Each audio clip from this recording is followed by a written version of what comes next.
Ladies and gentlemen, my name is Hananeh Amanpour. On behalf of the Organization of Iranian American Communities, I welcome you to our Senate briefing. And my name is Mehdi Qaimi, and I would like to welcome the leaders of the Iranian American communities joining us from over 40 states. Let me also welcome the media, especially those who are broadcasting our event into Iran. Our event today is very timely. It is being held shortly before the Iranian New Year, Nowruz, which begins on the first day of spring. This is also a critical time in Iran, where protests continue and various sectors of the Iranian society are utilizing every opportunity to have their voices heard in their demand for change. Meanwhile, outside Iran, the mullahs have stepped up their terrorism tactics, firing missiles, utilizing drones, and funding and training their proxies for terror operations in the region. All of this in a bid to compensate for their fundamental vulnerability vis-a-vis a defiant populace.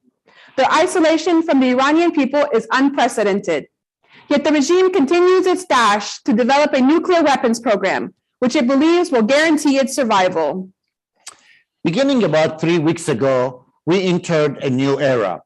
The world has seen major changes impacting everything everywhere. The Ukrainian people are defending their country and their people against aggression in an unjust war imposed on them.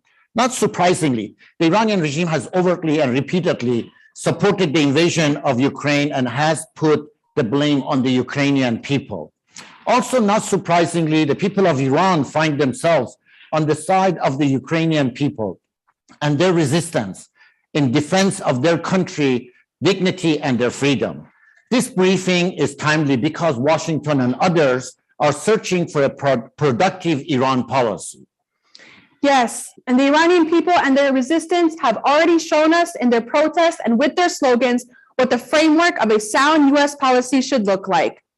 Today, we will be hearing from a bipartisan group of U.S. senators, including Senator Bob Menendez from New Jersey, Senator Shaheen from New Hampshire, Senator Ted Cruz from Texas, Senator Tillis from North Carolina, Senator John Cornyn from Texas, and Senator Patrick Toomey from Pennsylvania. In addition to this impressive bipartisan lineup, we have our distinguished guest and keynote speaker from Europe, Mrs. Maryam Rajavi. She will be joined by former senior officials, Senators Joe Lieberman and Kelly Ayotte, as well as the first National Security Advisor to President Obama, General James Jones.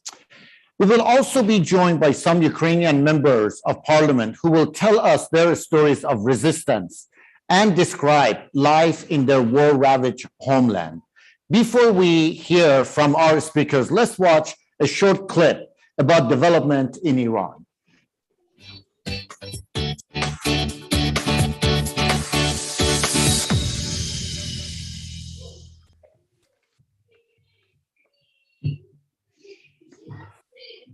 Get to know Ibrahim Raisi. Raisi was born in Mashhad, northeast Iran. He was 18 during the 1979 revolution and had no political experience. At the age of 19, he was officially selected to supervise the interrogation and torture of prisoners in Karaj, west of Tehran. He was appointed as public prosecutor of Karaj and Hamadan at the age of 20. He went on to become the deputy public prosecutor in Tehran, and in 1988 he was an active member of the Deaths Commission. Iran in 2021 saw escalating massive protests by a population growing furious over the multitude of economic, social, and political crises created by the regime.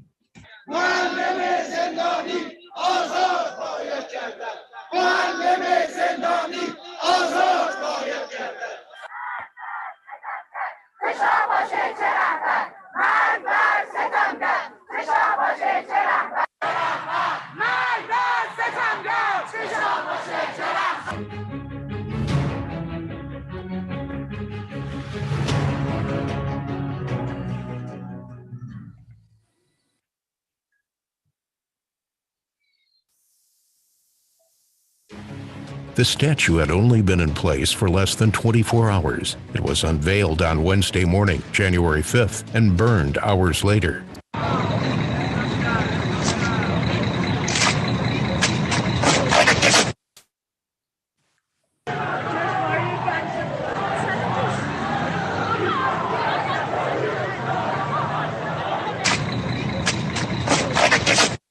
So we turn to the streets of Iran to talk to activists who are risking their lives to oppose the regime and ask them what would they say to President Biden. Gunfire and tear gas wounding hundreds of protesters in Iran last weekend. For months, Iranians have taken to the streets, calling for the theocratic regime to be overthrown. And some talk to Fox News. We are not identifying the activists we spoke to, because if they are caught by the government, they could be executed. My message to President Biden is that the regime of Iran does not represent the people of Iran. While the regime is spending the wealth of the Iranian people on nuclear weapons and export of terrorism to the Middle East, what kind of life can people have where 80% of the population live under the poverty line?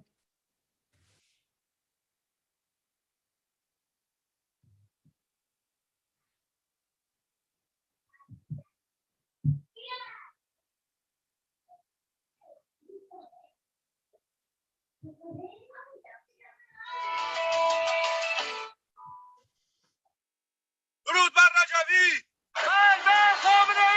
ولی امروز ما همچنان افتخار میکنیم که وقتی گفتیم مرگ بر ارتجاع پاش ایستادیم همچنان که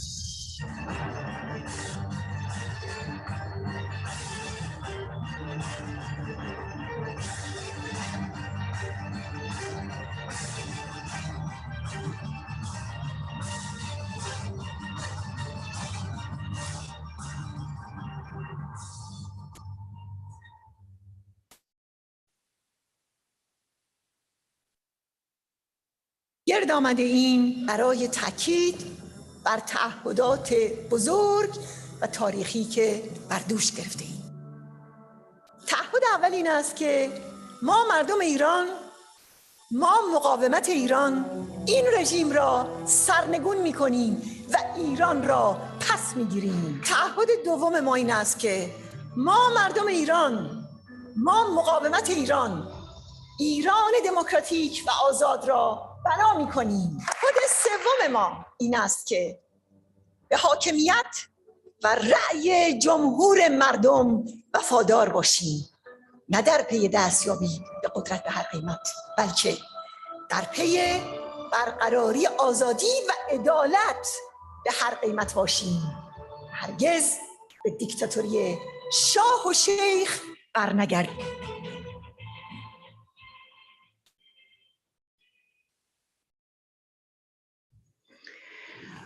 Before we begin with our speakers today, I just want to take a moment to thank all of our guests here across Zoom. We have such a great crowd here today.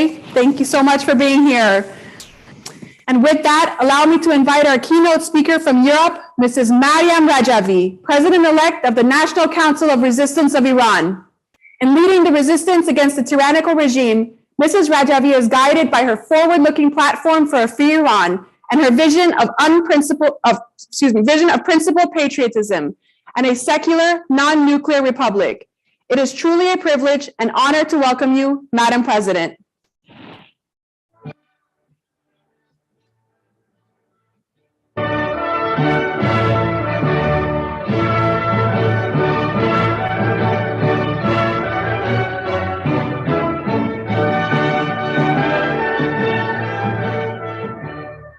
Distinguished senators, distinguished personalities, dear friends, greetings to all of you.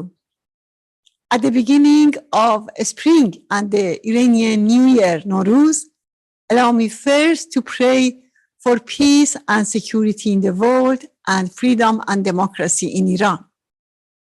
This conference comes as the war in Ukraine and the plight of its people have shocked the world. Iran's ruling mullahs have openly supported the invasion of Ukraine and the killing of innocent civilians. In contrast, the Iranian resistance and the people of Iran have sided with the people of Ukraine. Today,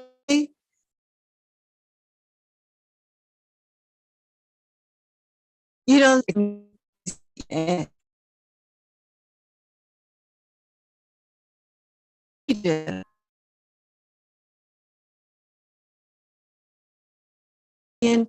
teachers and workers held continuous protests and people's desire for fundamental change is the cause of these protests.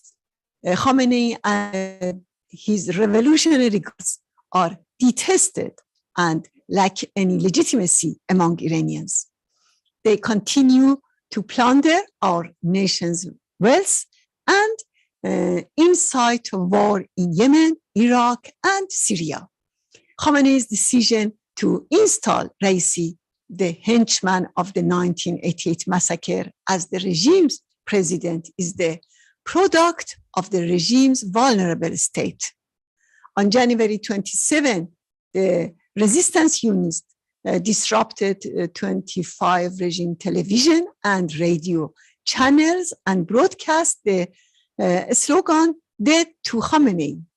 This special operation destroyed 600 of the regime's radio and television servers, disrupting their programs for several weeks.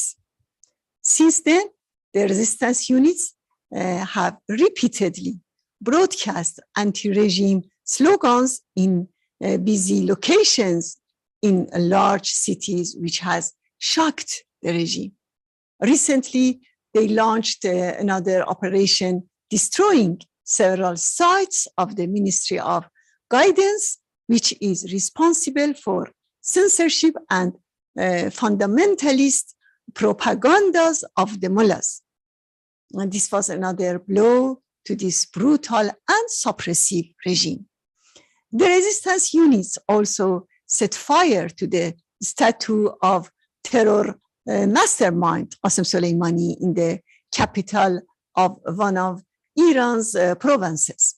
The resistance units have combined the organized resistance with the social movement against the regime.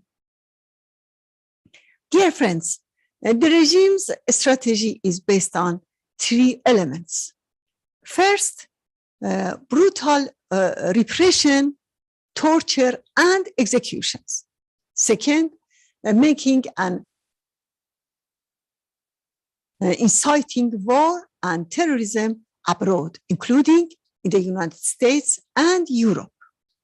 The nuclear talks in Vienna have been going on for exactly 11 months. The mullahs will never stop their bomb-making program, regardless of the result of the negotiations. On the 10th of March, Khamenei said he will not abandon the nuclear program even after the sanctions are lifted.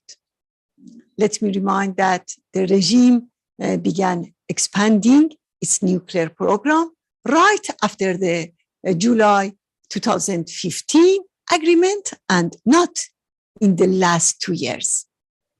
The mullahs want a nuclear deal to have the money to pay for repression, warmongering, and completing their bomb-making program. The nuclear deal will provide the mullahs an opportunity to reinforce their position. Dear friends, on many occasions in the past 40 years, the regime was on the verge of being overthrown, but the policy of appeasement helped the regime survive and emerge as a greater regional and global threat. Today, more than ever, it is necessary that the US Senate lead a bold initiative to bring about a dramatic change in Iran policy. A principled approach is to recognize the Iranian people's struggle to overthrow the clerical regime and the fight of Iran's rebellions used against the IRGC and the repressive forces. The human rights violations in Iran should be referred to the UN Security Council. The regime's leaders must face justice for 4 decades of crimes against humanity and genocide, especially the massacre of 30,000 political prisoners in 1988 and the killing of at least 1,500 protesters in the November 2019 uprising. The following steps are necessary to prevent the clerical regime from obtaining an atomic bomb. Implement the 6 UN Security Council resolutions. Dismantle the regime's enrichment facilities and nuclear sites. And anytime, anywhere, inspections by the IAEA.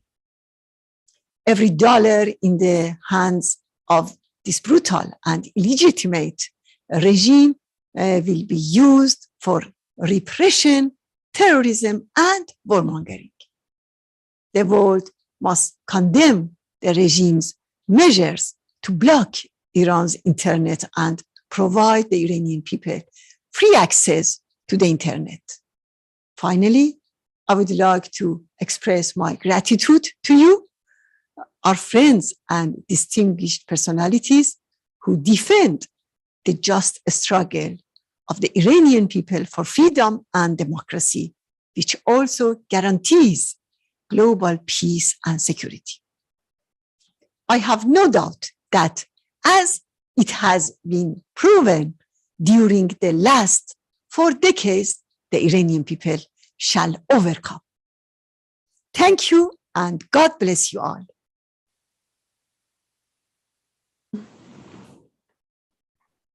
Thank you very much, Mrs. Rajavi, for your insightful remarks and analysis of the situation in Iran and the best approach for the international community. Next, I am privileged to invite a dear friend of Iranian people and resistance, a true leader in the US Senate, who for last 3 decades has stood on the side of the Iranian people and their call for democracy and human rights. Ladies and gentlemen, I welcome Chairman Bob Menendez, Democrat from New Jersey, Chair of the Senate Foreign Relations Committee. Senator Menendez, please.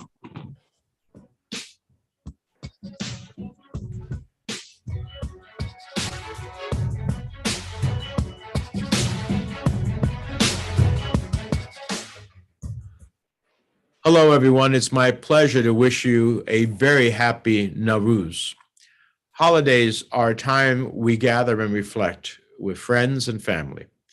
And as we celebrate the beginning of the Persian New Year, we are, of course, reminded of the millions of Iranians living under the tyrannical regime in Tehran, a regime that continues to stifle fundamental freedoms and oppresses its people, a regime that chooses to spend precious resources funding terrorism and destruction throughout the Middle East instead of investing in its own people. And while the world has turned its attention to Ukraine, we cannot lose sight of the threat of the Iranian regime. The Iranian regime, who remains one of the few countries to vocally back Russia's completely unprovoked and devastating invasion of Ukraine, as Russia bombs maternity hospitals and has caused more than 2 million people to flee their homes in a matter of weeks. Iran continues to stand by their Iranian partner. Just as Iran has worked hand in glove with Russia in support of the Assad regime's horrific campaign against the Syrian people for the past 10 years, it continues to stand by Putin in the face of truly horrific actions. And this partnership is paying off. Just as Iran was running out of excuses for arriving at a diplomatic solution to address its nuclear program, Russia is now leveraging its role in the talks in Vienna to again redirect attention away from the very real and immediate threat of Iran's nuclear program.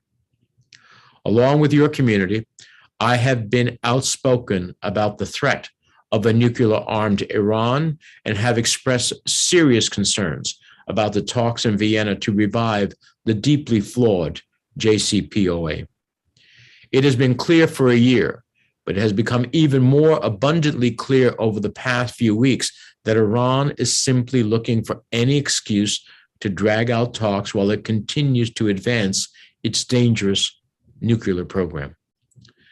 Beyond its nuclear program, over the past year, while the talks have been ongoing, Iran has continued to show the world its true colors. It has continued to develop its ballistic missile program, making it the largest in the region, prompting CENTCOM Commander General McKenzie to state that they have reached, quote, strategic overmatch of all other regional countries. Iran has continued its attacks on U.S. personnel and assets across the region. And as I know you're aware, has even attempted to go after people like Mahish Alijinazad on American soil.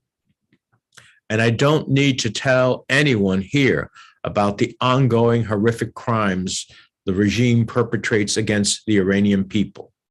Arrests, detention, no judicial process. But of course, we should have expected nothing less from Iran's new president, Ibrahim Raisi, a hardliner, crony of the supreme leader, who is already subject to U.S. human rights sanctions. With a leader who is actively involved in the forcible disappearance and extrajudicial killing of thousands of Iranian dissidents in 1988, and the brutal crackdowns against peaceful protesters in both the Green Movement of 2009 and the more recent protests of 2019. Unfortunately, we knew to expect nothing less. So as we reflect on this new year, this time of spring, we will hope for a renewal for the Iranian people. Thank you for your continued advocacy and work on behalf of freedom and democracy. Happy New Year. Chairman Menendez, thank you so much for your remarks. Your message for the people of Iran, as well as the policymakers in Washington, is very clear. We look forward to celebrating the next Nowruz in a free Iran with you. Now, I would like to introduce another senior member of the Foreign Relations Committee, an advocate of women's rights and human rights in Iran, a longtime defender of the residents of Ashraf, who continues to defend their safety and security now in Albania. Due to unexpected circumstances, the senator was not able to deliver her remarks in person, but I know she is here with us in spirit, as always. Please join me in welcoming Senator Jean Shaheen, Democratic Senator from New Hampshire, Chair of the Subcommittee on Europe and Regional Security Cooperation of the Senate Foreign Relations Committee.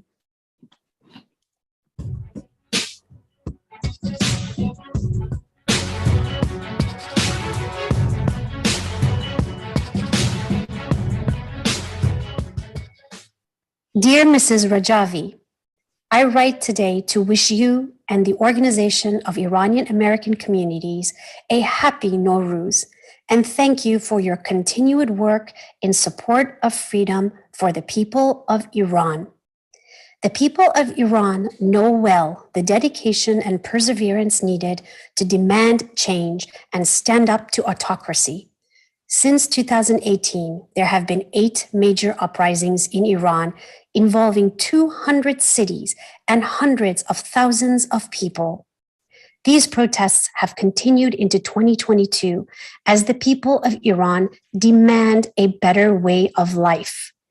In 2021 alone, Iranians took to the streets in nationwide strikes and demonstrations of farmers, teachers, nurses, and physicians. These protesters have braved crackdowns, beatings, and detentions to make their voices heard by a government that does not want to listen. The United States supports the cause of the Iranian people to have a government which respects human rights and the sovereignty of its neighbors. This is an important time in the fight for freedom and dignity worldwide. The parallels of the decades-long struggle of the people of Iran and recent attacks on the sovereign and democratic people of Ukraine are inescapable. We are witnessing the strong resistance of the people of Ukraine against the unjust invasion of their country, a resistance that I know is well appreciated by the people of Iran who have fought for their own freedoms for years. The shared struggles between the peoples of Iran and Ukraine demonstrate the strong human desire for liberty against tyranny, dignity over oppression, and equality for all. Thank you to the Organization of Iranian American Communities and all participants in this timely briefing on human rights, democracy, and freedom in Iran. Now, more than ever, your work is vital. I look forward to continuing to work with you as we strive for universal freedoms and human rights for the Iranian people. Sincerely, Jean Shaheen, United States Senator. Senator Shaheen, thank you so very much for your thoughtful remarks, particularly recognizing the plight of women and girls in Iran. Ladies and gentlemen, I am delighted to welcome our next speaker, Senator Ted Cruz, Republican from Texas, member of the Foreign Relations Committee and the Senate Judiciary Committee. Senator Cruz has always been outspoken about Iran for many years. Welcome, Senator, and thank you for joining our briefing today.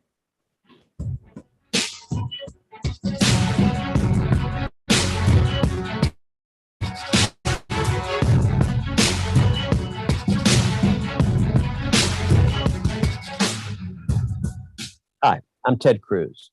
Thank you so much for inviting me to speak with you as you celebrate Nowruz. Right now, the regime in Iran has made the region one of the most dangerous places on the globe. And the Biden administration, sadly, has made it even more dangerous by looking the other way as the regime busted through sanctions, restored its oil exports to over 1 million barrels a day for the first time in 3 years, and lifting terrorism sanctions on Iranian terrorists. The Biden administration allowed the Ayatollah to make dramatic progress on his nuclear program, producing enough enriched uranium to make a nuclear weapon in mere weeks. And President Joe Biden wants nothing more than to create a new nuclear agreement with the Iranian regime that is even weaker than the catastrophic 2015 deal, even if it means surrendering to both the Ayatollah and Vladimir Putin. The Biden administration wants to sanction Putin on the one hand, while simultaneously giving him a financial lifeline through an Iran deal on the other. In the Senate, I'm proud to be doing everything I can to stop that from happening. And I've made it clear to the administration that Republicans will block the terrible deal, and the next Republican president will tear up whatever's left of it on day one in 2025. The Iranian people want freedom, and they're suffering under the iron fist. I want you to know good news. And light is strong in darkness. So keep up the freedom and hope.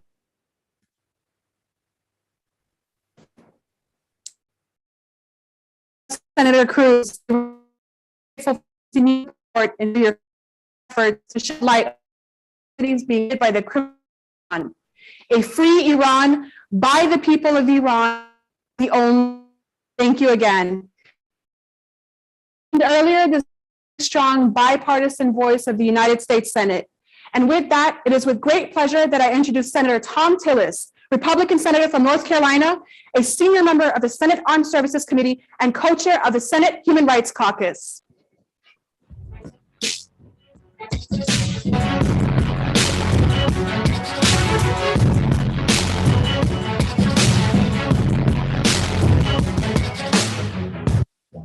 Hello, I'm Tom Tillis, Senator from the great state of North Carolina. Thank you for inviting me to address the Senate briefing and celebrate Nowruz with you today. I'm proud to stand together with you as we strive for a democratic Iran. The Iranian people continue to show tremendous courage against the current oppressive regime. The new president, who was handpicked by the supreme leader, is notorious for his role in the 1988 massacre of 30,000 political prisoners in Iran based on a religious decree issued by the supreme leader against the main Iranian opposition, the MK. With 8 major uprisings since 2018 and all 31 provinces in Iran, the Iranian people are demonstrating the weakness of the regime as well as their determination to attain liberty. I'm also encouraged by the thousands of freedom-seeking Iranians in Ashraf III in Albania, where I visited them, and their leader, Ms. Maryam Rajavi, led by a strong and dedicated woman. They continue to be a source of inspiration for the protesters in Iran who seek to end the tyranny. The American people stand with Iranians who desire freedom, and I'll do everything I can to advance your cause. The United States must keep maximum pressure on the regime and ensure they don't have the tools to continue suppressing the people of Iran, exporting terror around the globe, and developing nuclear weapons. My office stands ready to help, and we will do whatever we can to assist the Iranian people as they seek a democratic, non-nuclear Iran. Thank you so much, Senator Tillis. The people of Iran and everyone here in Washington hear your message loud and clear. The people of Ashraf III were so grateful and delighted to have you visit them in Albania. We are now going to turn our attention to the war-torn Ukraine. We all watched President Zelensky's powerful remarks before the Congressional Joint Session this morning. Joining us from Kyiv today is a well-known member of the Ukrainian Parliament, Ms. Kira Rudik, leader of the Voice Party. Over the past several weeks, we have all watched Ms. Rudik on television as she shares the plight of the Ukrainian people with the world. Ms. Rudik, thank you for joining us at such a difficult time. We truly appreciate your being here with us today. Hello, thank you so much for having me.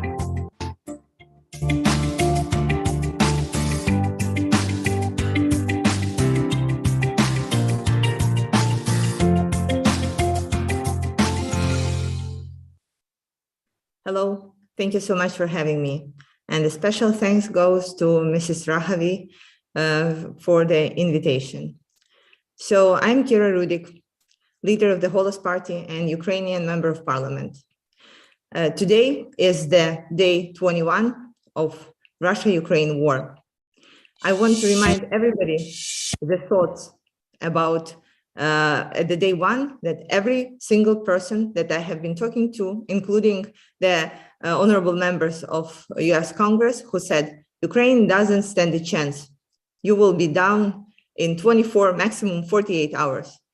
So today is day 21, and we are still standing. Watch us. Incredible bravery of Ukrainian people is showing that we can and we will be opposing to one of the largest and the most cruel armies in the world. We are doing this because we are protecting our motherland. We are protecting what is ours.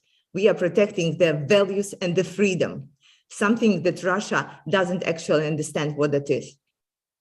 I am right now in Kiev, Ukraine.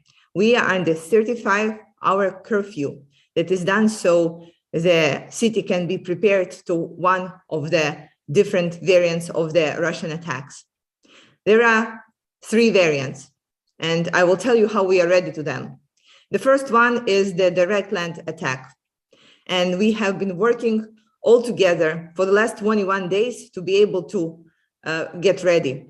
We have troops that are trained. We have army inside the city. We have resistance teams as the one that I'm a member of, who are ready to bear arms and who have been training and who will be fighting Russians if they come in. The variant 2 is that they will close entrances and exits to the city and they will siege us. They will do the same thing that they have done in the peaceful city of Mariupol, where people are starving, where people are dehydrated, where people are dying right now.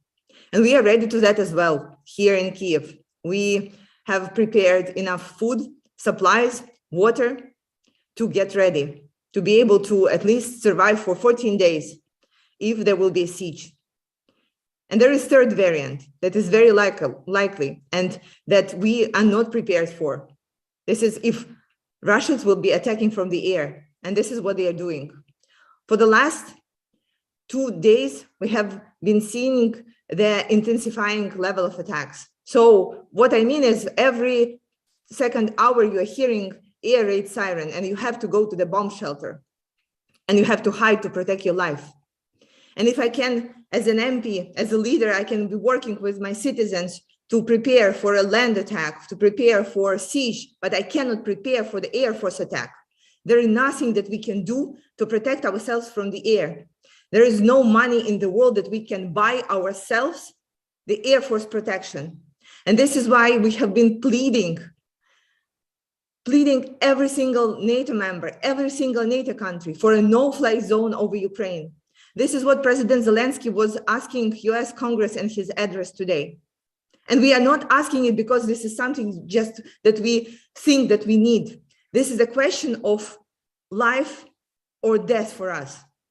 When Jens Stoltenberg said that they will be gathering on March 24th in Brussels to discuss the options that are there, you know what was my first question? How many more of my people will have to spill their blood, will have to die for us just to get to the March 24th? This is why we are asking for a no-fly zone. This is why we are asking for all kinds of Air Force protection, because this is not something that we can do ourselves. And this is why we are asking for help. This is why we are asking for your protection. During the 21 day of war, I have seen many things and I don't have time to share all of those with you. But I can tell you one thing, why we cannot make peace with Russia, why it is impossible to cut a deal with them. You know the city of Mariupol, you know it, right? A city that has been under the siege for the last 2 weeks. It's 400,000 people there right now locked without the food supplies, without the water supplies. I want you to imagine for yourself like how the life is there under the constant bombarding. And I want you to imagine mothers with their children whom they are unable to protect, who have only one idea, only one thing, to get out to safety. I want you to imagine mothers who are melting the snow to get water for their children because children are dying of dehydration. I want you to hear me loud and clear. In 21st century, in the country, in the center of Europe, there are children who are dying of dehydration because they're unable to get water.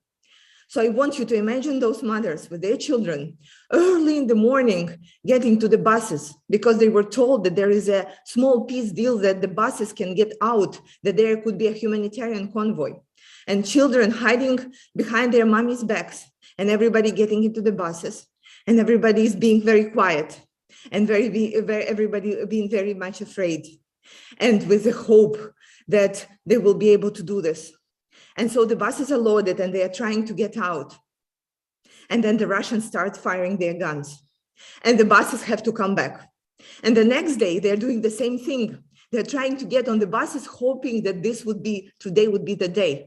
Today would be the day that they can get themselves to safety. And children are not even crying because they already know. You know what I learned about Ukrainian children right now? We are telling them to hold on to their small backpacks, pink for the girls and blue for the boys, because all the documents are there and we don't know which refugee camp they will end up at. So we are saying, please hold on to your backpack because it's very important to hold on. And they are going into the buses again. And the Russians are firing their guns again at them. And they are going back every single day, day after day, for 5 days straight, because Putin said that he will let them out and he was not able to keep his word. And this one particular small thing, fairly small thing. So how are we expecting that we will be able to cut a deal with this person? So I want to tell you that yesterday, we were able to have 200 cars out of Mariupol. But not because Putin and his forces allowed us to, but because Ukrainian forces were able to take the part of the road and let people out to the safety. Because the world needs to understand that there is no cutting deal with the tyrant. There is no agreeing with the tyrant. There is only one way that you do with the tyrant. You fight him. You fight him till the end. You fight him till the last person standing, because this is the only way to protect what you love, to protect your freedom. And I want today to salute to all the freedom fighters in Ukraine and all the freedom fighters in Iran and all the freedom fighters in the world, because with your support, with your protection, we will win. And we will be living in the world where one country cannot take over another country just because of the political reasons of the crazy tyrant. And we will be living in the world where children will not have to die and will not have to go through the trauma they are going in right now that is irreparable. Irreparable trauma for my nation, for the children of Ukraine. And I would like to thank all of you for all the support that my country is getting, that my people are getting. We do truly appreciate it. Every dollar, every message, every political piece of support that we are getting. We do appreciate it and we feel your shoulder. But there is one thing that we need more. One thing for us to get this chance to win this war. And you know the name of it. It is a no-fly zone. You can call it differently if it's so inconvenient, but we do need this thing. We need to protect our skies. And with that, I thank you and glory to Ukraine. Thank you very much, Ms. Rudik. What an amazing words and the conversation you had, and what an amazing solidarity and unity that this has created between our people, the Iranian people and the Ukrainian. And we are both fighting for freedom and liberty of our nations. We are all saddened to hear the stories of death and destruction in Ukraine, but we're also inspired by the resistance of the Ukrainian people and an entire nation that is committed to freedom at all costs. Many thanks, and we understand how difficult it is for you to take time right now in that situation to come and talk with us. And I highly appreciate that on behalf of the Iranian American communities throughout the United States and people in Iran who are watching this live. We will now hear another very prominent voice, Yulia Mendel, former spokesperson for President of Ukraine.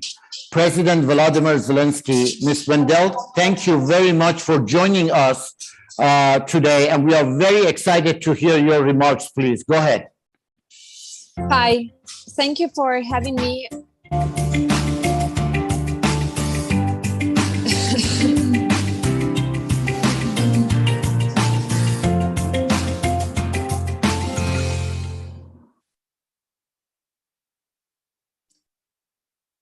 Good afternoon. Good afternoon. Thank you for having me. And thanks, first of all, for having Ukraine as one of the key topics today to devote time during this very important event. So I would like to focus on the story that I passed through all this time. We woke up to the sound of distant but strong explosions in the city of Kyiv, the capital of Ukraine. It was February 24. Just the evening before, we had attended a political meeting where a person from the government of Ukraine said that the Russians would start their invasion by morning. In 24 hours at the most, our friend showed some hesitation.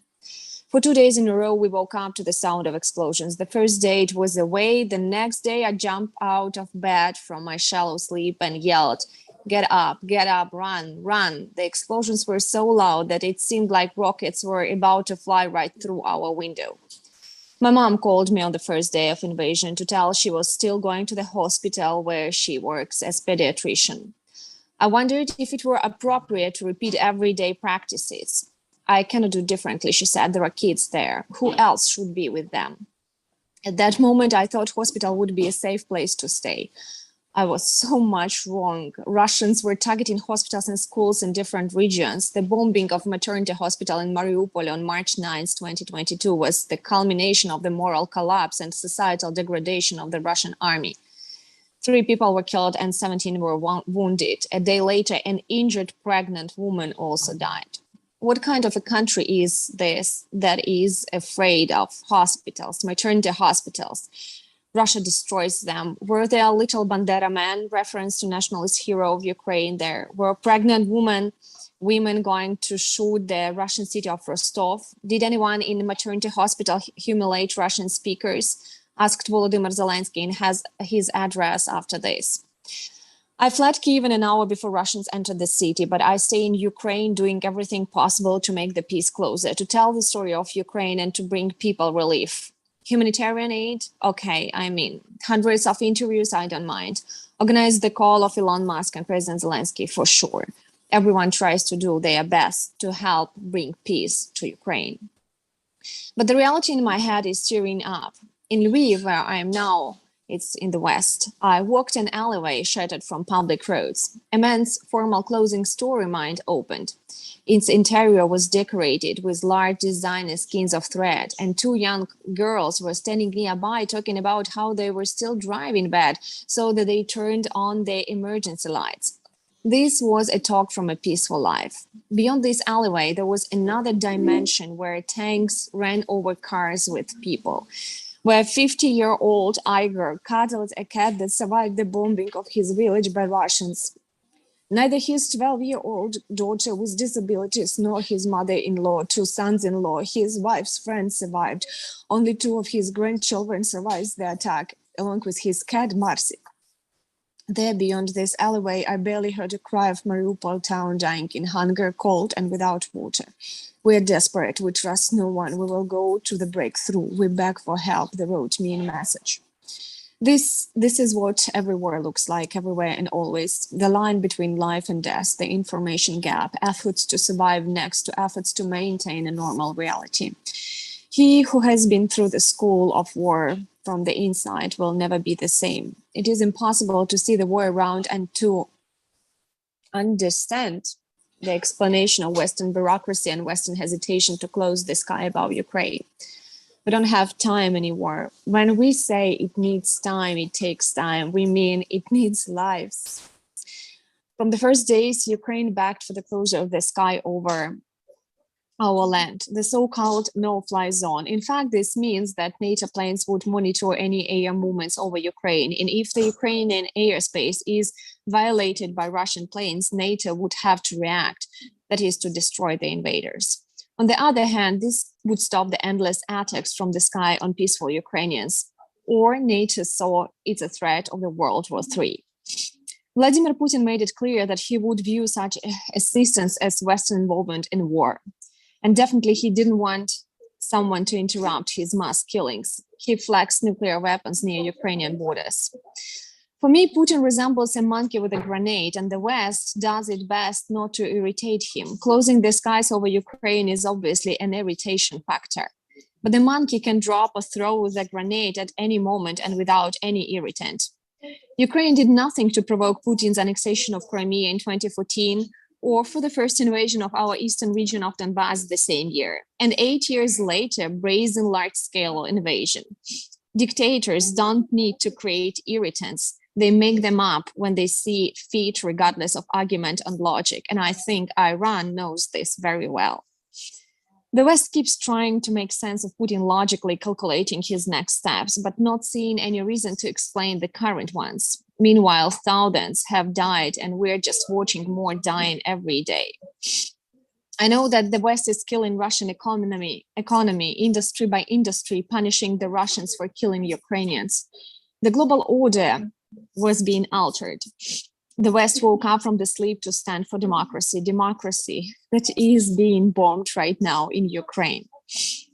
Russia is turning into the country 404, and only outsiders can work with Russia now. I know that Iranian people know what the horrors of war now are.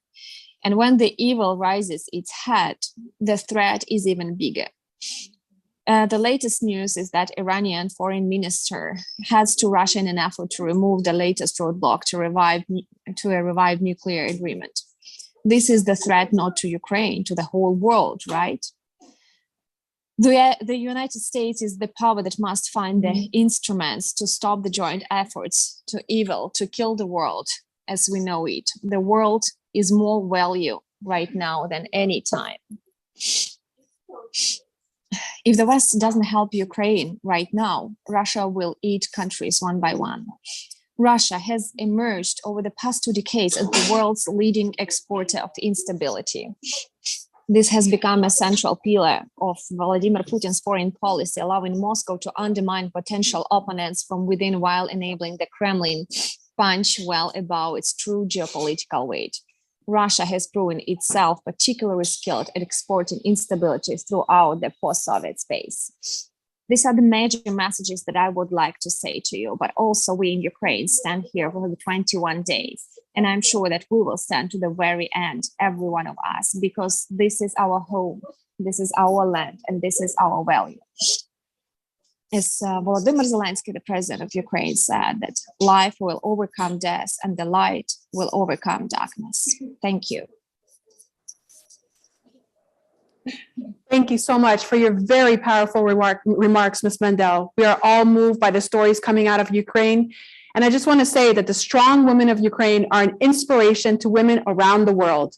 Our women in Iran and around the world stand in solidarity with you.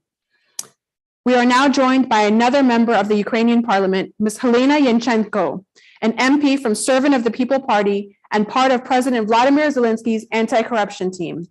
Ms. Yanchenko, we recognize that this is a very difficult time, and thank you for taking the time to speak with us today.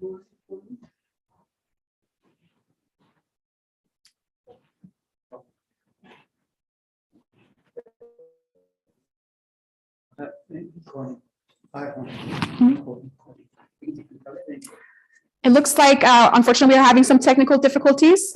So we are now going to move to Senator John Cornyn, returning to the U.S. Congress, and he is here to speak with us today. Please join me in welcoming Senator John Cornyn, Republican senator from Texas, and member of the Select Committee on Intelligence. Senator Cornyn, welcome.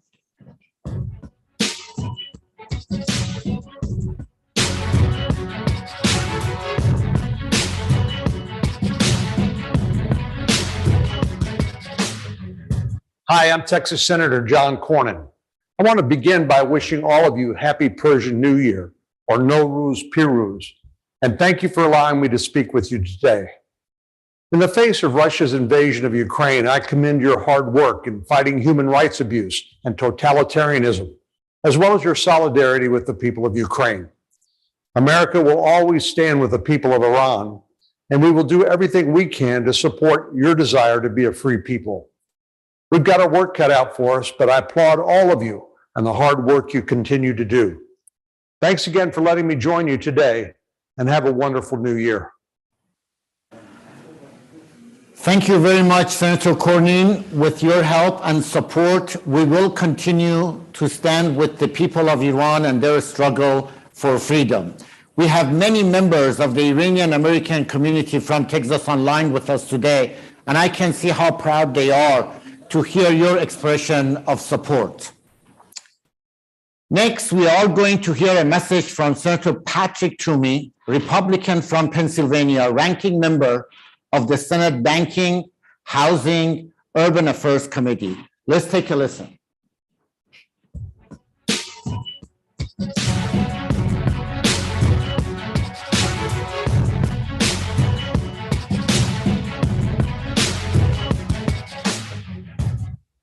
I write to wish you a joyous Nowruz celebration or Persian New Year. As a strong advocate of human rights abroad, I share common ideals with the Organization of Iranian American Communities in supporting freedom, democracy, and equality in Iran. I would like to thank the Iranian American community of Pennsylvania for the work you do to fulfill the mission of sharing your culture and heritage with our local communities, and for their support for freedom in Iran. Enjoy this wonderful celebration. Sincerely, Senator Pat Toomey. Many thanks to Senator Toomey for his thoughtful remarks. Before we go to the next segment of our program, I would like to take a few moments to remind everyone that this event is overlapping with the coming of the Iranian New Year, Nowruz. Behind us here today, we have a half scene, the traditional display for Nowruz. Nowruz coincides with the vernal equinox, beginning on the first day of spring. In harmony with the rebirth of nature, Nowruz is the most important holiday in Iran. Nowruz comes from two words, No, which means new in Farsi, and Ruz, which means day. The half-scene table, though it has evolved over time, has maintained its symbolism. It includes 7 items starting with S, or Sin, in the Farsi alphabet. The 7 elements of life, fire, earth, water, plants, animals, and humans are all represented. We look forward to one day celebrating this important holiday in a free, secular, and non-nuclear Republic of Iran. Speaking of our rich culture and heritage, I think this is a perfect opportunity to enjoy a performance by a very talented Iranian American musician and award-winning violinist. We are joined by Paran Amiri-Nazai. Paran recently received her doctorate from UW-Madison. The piece she will be performing today was written especially for this event. Let's take a listen.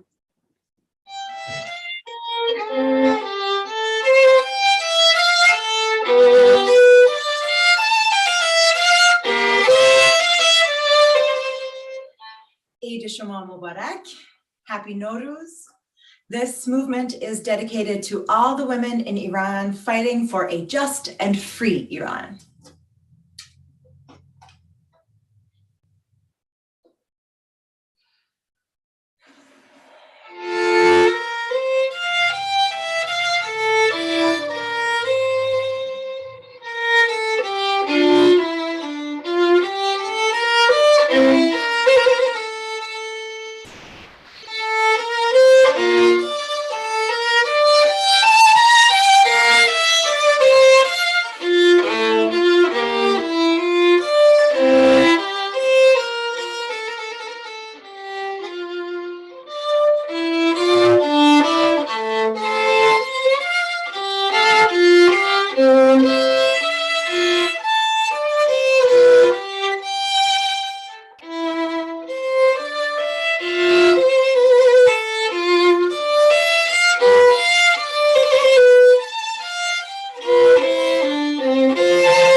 We are now joined by our distinguished guest, the Honorable Senator Joseph Lieberman, former senator from Connecticut and former Democratic vice presidential nominee, and of course, a leader who continues to advocate for right policy on Iran.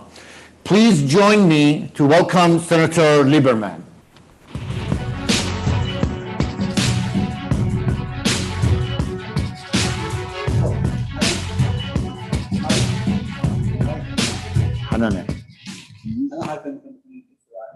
Well, thank you very much. It's a great pleasure to join you again for this celebration of Nowruz with an extraordinary group of participants from around America and around the world.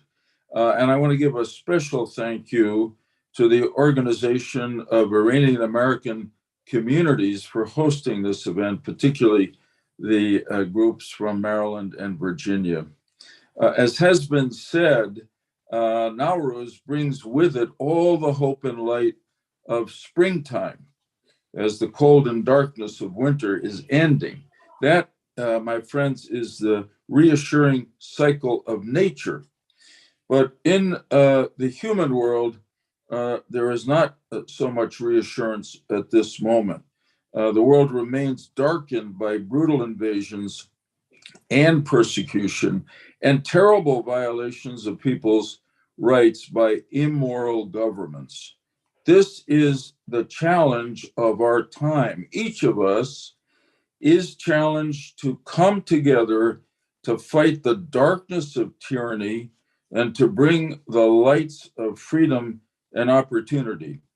In Ukraine, which is the focus, understandably, of global concern now, and in Iran, whose people have suffered so much for so long under a tyrannical regime. The fact is that there are remarkable similarities between the brutal Russian invasion of Ukraine in the last month and the aggression of the current Iranian government of Iran against its own people and against its neighbors for decades now.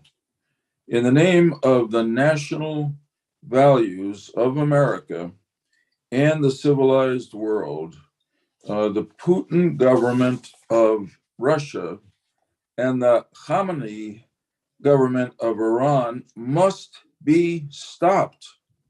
These two governments are now united in a new axis of evil. And history tells us that if good people don't fight evil, evil will triumph. I do not use these three words, axis of evil, thoughtlessly. For years now, in ways that are inadequately understood, Russia and Iran have moved arm in arm for evil purposes. They partnered in Syria and supported the murderous, repressive Assad regime to stamp out the Arab Spring there. And they have brought about the deaths of hundreds of thousands of Syrians and the displacement of millions more, only because those Syrians wanted freedom and opportunity, just as the people of Ukraine and Iran yearn for freedom and opportunity. For years, Russia and Iran have conspired together to evade sanctions imposed on them for good reasons by America and much of the rest of the civilized world. And Russia has sold Iran increasingly sophisticated weapons and components for Iran's illegal nuclear weapons development program. It is therefore not surprising that when Russia invaded Ukraine, no one came more quickly and publicly to Putin's side than the leaders of the Islamic Republic of Iran. If you read the statements of Khamenei and Raisi, it is startling. Who do they blame for the troubles in Ukraine? The United States of America, the great Satan. It also is therefore not surprising that in Vienna, where the nuclear negotiations are going on, that Russia has given so much support to Iran's unjustified demands. What is surprising, I say to my friends and former colleagues in the Senate of the United States, is the extent to which the United States, Germany, England, and France have allowed the new axis of evil to succeed. If you doubt this assessment that I have just offered, let me quote the words of one of the leading Russian diplomats in Vienna who has participated in these negotiations, Ambassador Ulanov. And I quote, "Iran got much more than it could expect, much more."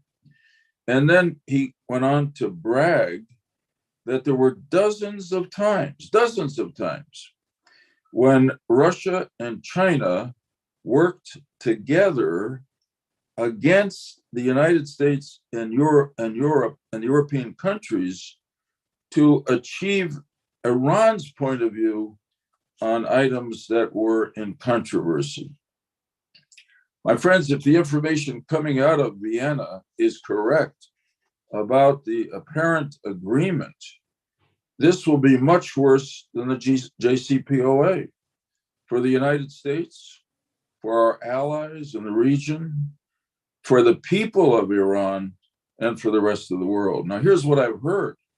The sunsets in the new agreement remain the same as in the JCPOA, which means that the agreement will begin to end in only a few years. A large number of sanctions that we in Congress imposed to end Iran's nuclear weapons development program will be ended without any end of that development in sight, and without any justification or logic. Apparently, many sanctions that were imposed based on Iran's support of terrorism, violations of its own people's human rights, hostage taking, and missile development will also be removed. All this means that sanctions on murderers, people with blood on their hands like Khamenei, Raisi, and for instance, the terrorists responsible for killing 241 American Marines in Beirut will be lifted. The final outrage is that sanctions apparently will also be lifted from the Iranian Revolutionary Guard Corps. This group has the blood of hundreds and perhaps thousands of Americans on its hands. Its new leader actually threatened that the IRGC is now readying itself to kill Americans in America. And oh yes, as in the JCPOA, this new agreement would release apparently about $90 billion to Iran. And as before, the government of Iran will surely use most of this money to fund terrorist proxies who will attack the United States and our allies in the Arab world and in Israel. How could an American administration sign such an agreement? For me, the answer is they should not. But if it does, we must fight it with all of our strength and with the support of allies in both parties in the United States Senate. And if they ask us, well, what is it that you offer as an alternative to this new JCPOA? Among other things, we can say we should increase the economic pressure on Iran, not decrease it, until it agrees to a new deal that will end their nuclear project, their support of terrorism, their missile development, and their hostage taking.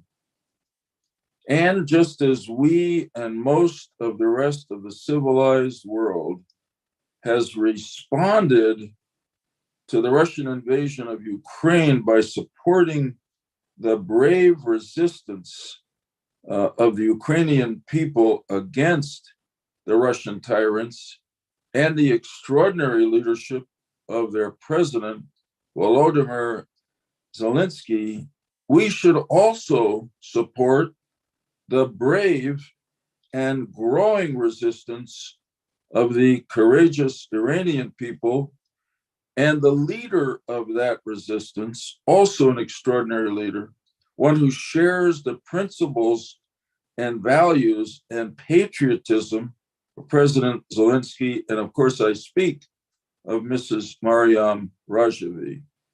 The NCRI, Mrs. Rajavi, and the MEK share our values and our interests as Americans. And that probably explains why this gathering is sponsored by a group of our fellow Americans, the Organization of Iranian American Communities. Let me close by going back to Nowruz. Our celebration of Nowruz, the coming of spring and the end of winter, should give us hopes from nature that we together can and will end the cold darkness of this time in Iran and Ukraine, and that we can together bring about a new spring of human rights and democracy for the Iranian and the Ukrainian people. That, dear friends, is my prayer today, and it is also our opportunity and responsibility. Our values as Americans, our interests as Americans call out to us to respond. Together, I am confident we shall prevail. Thank you very much.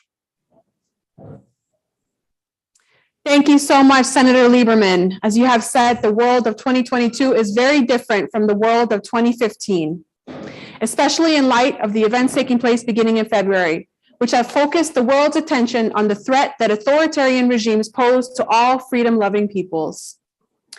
We are now returning to Ukraine, where we are going to hear from Mr. Pavlo Kukta, former acting Minister of Economic Development, Trade, and Agriculture, who is joining us from Ukraine. Mr. Kukta, we are delighted to hear from you. Please go ahead. Thank you for having me. And thank you to all the organizers.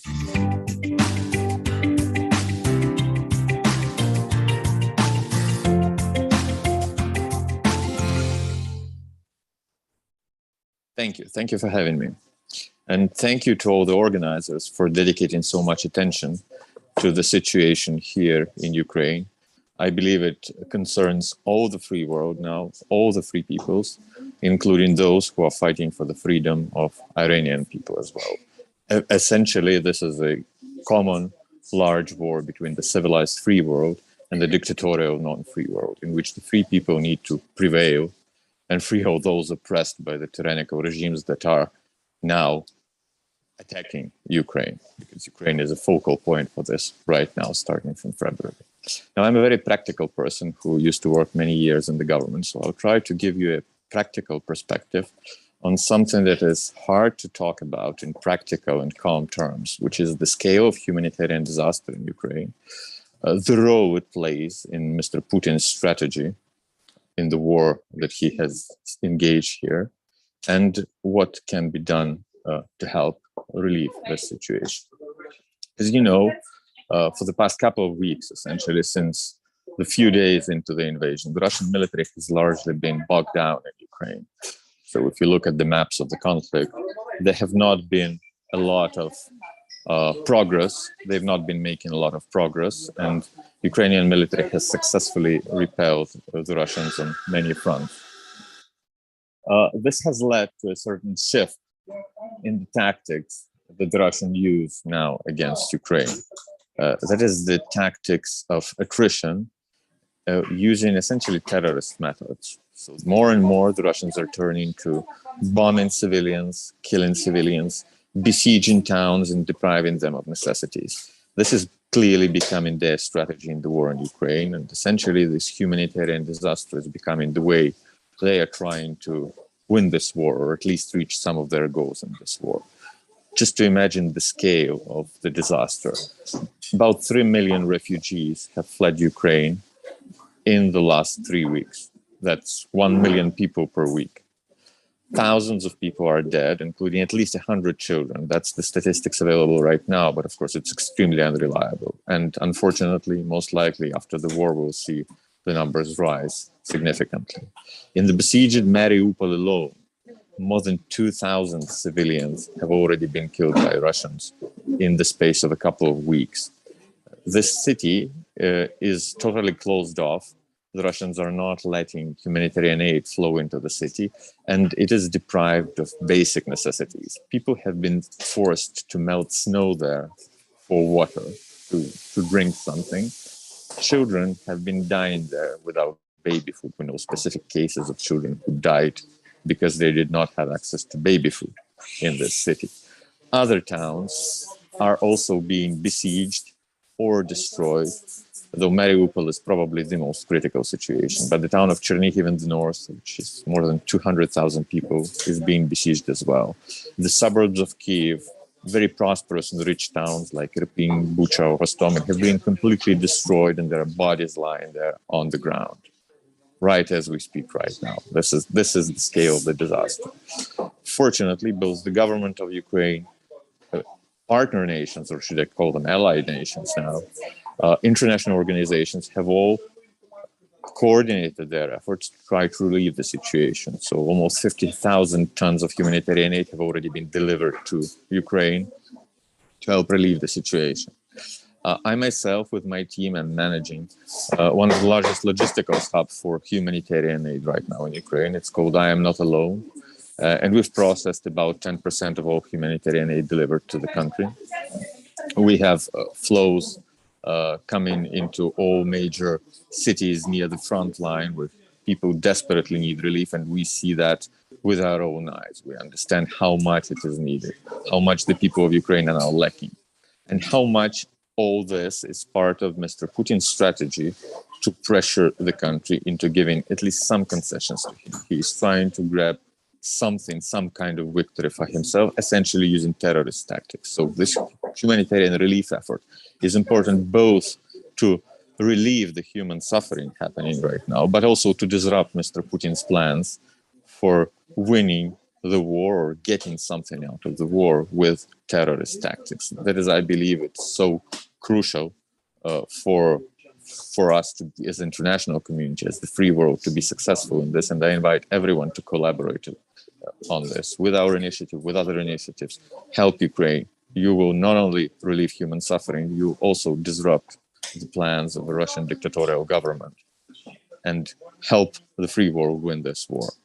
I believe stopping Russia right now is essential, not only for Ukraine. This is not about only one country. This is the key battle for all of us, including the people of Iran. Because if Russia wins here, if the dictatorships win here, more will follow. They will continue. If they are stopped here, if Mr. Putin is thrown back and then hopefully his regime falls, this will open the door for other regimes to fall, for the nations of the world to become free. This is not a battle between two countries. This is a battle between the free world and the authoritarian world. And I believe the free world can and will win. Thank you.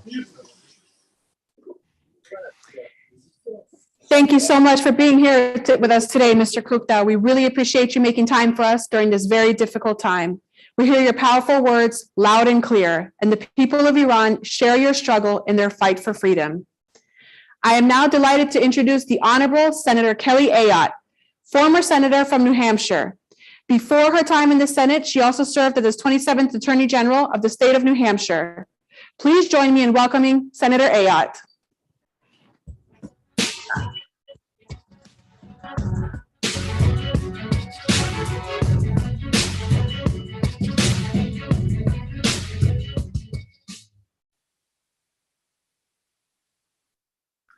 I'm very honored to be here, to be with all of you today. And let me join with everyone in wishing you a happy Nowruz. It's my hope, as the other speakers have talked about, that... It looks like we're experiencing some technical difficulties. I just want to take this opportunity to thank all of our guests here across Zoom. I see a very big crowd out there, and I am honored to have you all here with us. Thank you so much.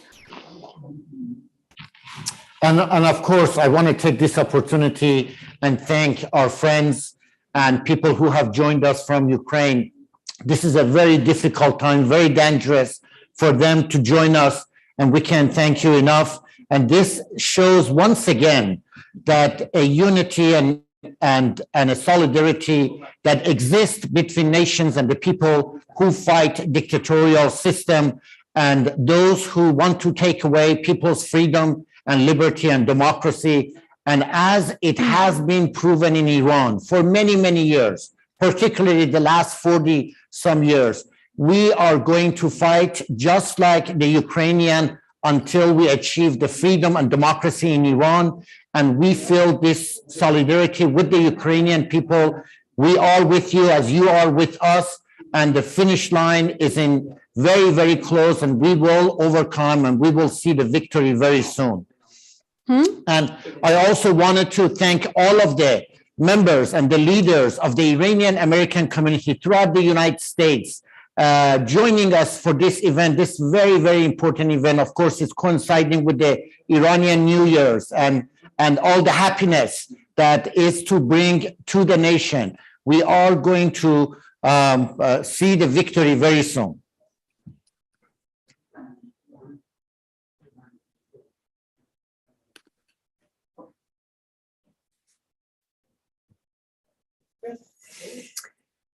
Thank you. I am being told that we have corrected some of our technical difficulties. I do apologize for the inconvenience.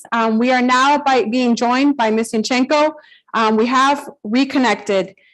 Ms. Yanchenko, please go ahead.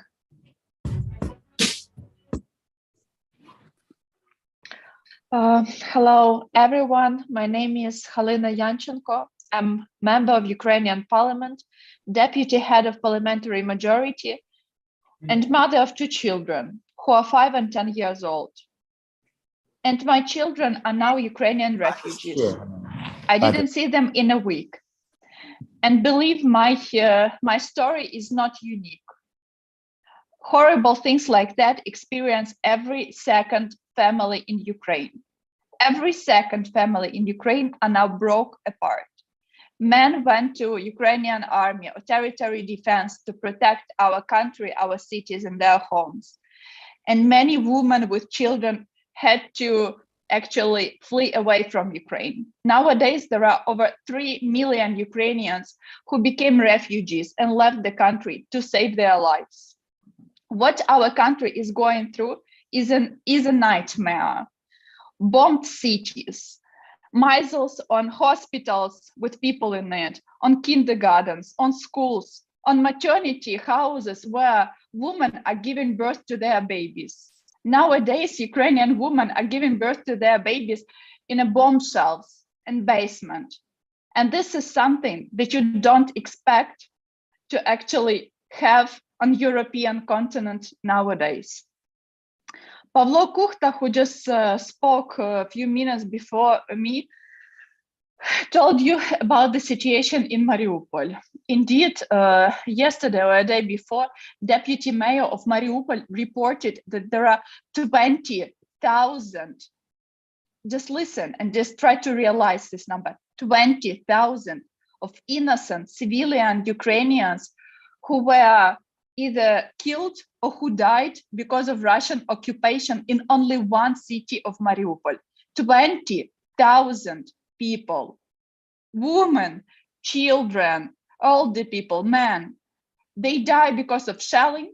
They die because of they don't have access to medication because Russians have surrounded the city and don't let anything in or out to the city. Children in Mariupol are dying because of hunger and dehydration. Do you imagine that happening on European continent? Do you feel the pain of these people who nowadays are starving to death because Russians don't let any food or water in a city, in a huge city with 500,000 inhabitants in it? But Mariupol is also not a unique situation because Russians are attacking Ukraine from 3 sides. From north, and cities and settlements around Kyiv, around our capital city, are under shelling. Also, many other regions on north south, and east of Ukraine. The pain and the stress that Ukrainians go through is actually hard to explain, and it's hard to even like share this experience with you. People who spent even 1 week under shelling, they will feel the stress and they will need some treatment till the rest of their life. I myself, I am now in the Western Ukrainian region helping with refugees, but every noise and every sound makes a stress, because I'm looking for some aviation or, you know, or some air defense or something else. And this is a kind of stress that the majority of Ukrainians are going through. Well, those Ukrainians who were not killed by Russian occupants. I don't have any tears to share with you, because like I cried for 2 weeks on a daily basis, because we felt that this is an absolutely horrible situation that no one should go through and no one should experience. But I don't have any like emotions or tears to share, because like I'm out of it. And as Pavlo Kuchta said, this is a war. This is not a war between Russia and Ukraine. This is a war between tyranny and dictatorship and free world.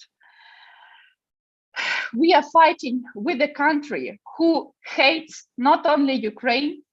We are fighting with politicians and army who hates not only Ukraine, but which hates its own citizens. We are fighting with Russian who throw journalists in a jail for calling a war a war.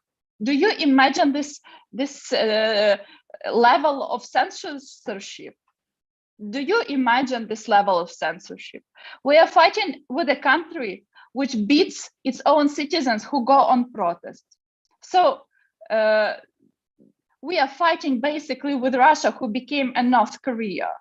But the reaction of Western world is not adequate, in my opinion.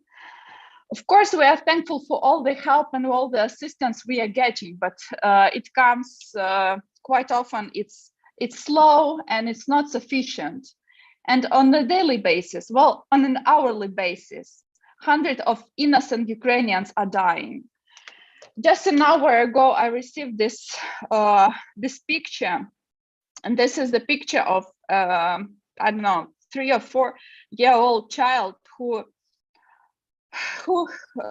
was shot by Russian troops when this child was trying to escape the village near Zaporizhia. Russian occupants just started to shoot at the column with people.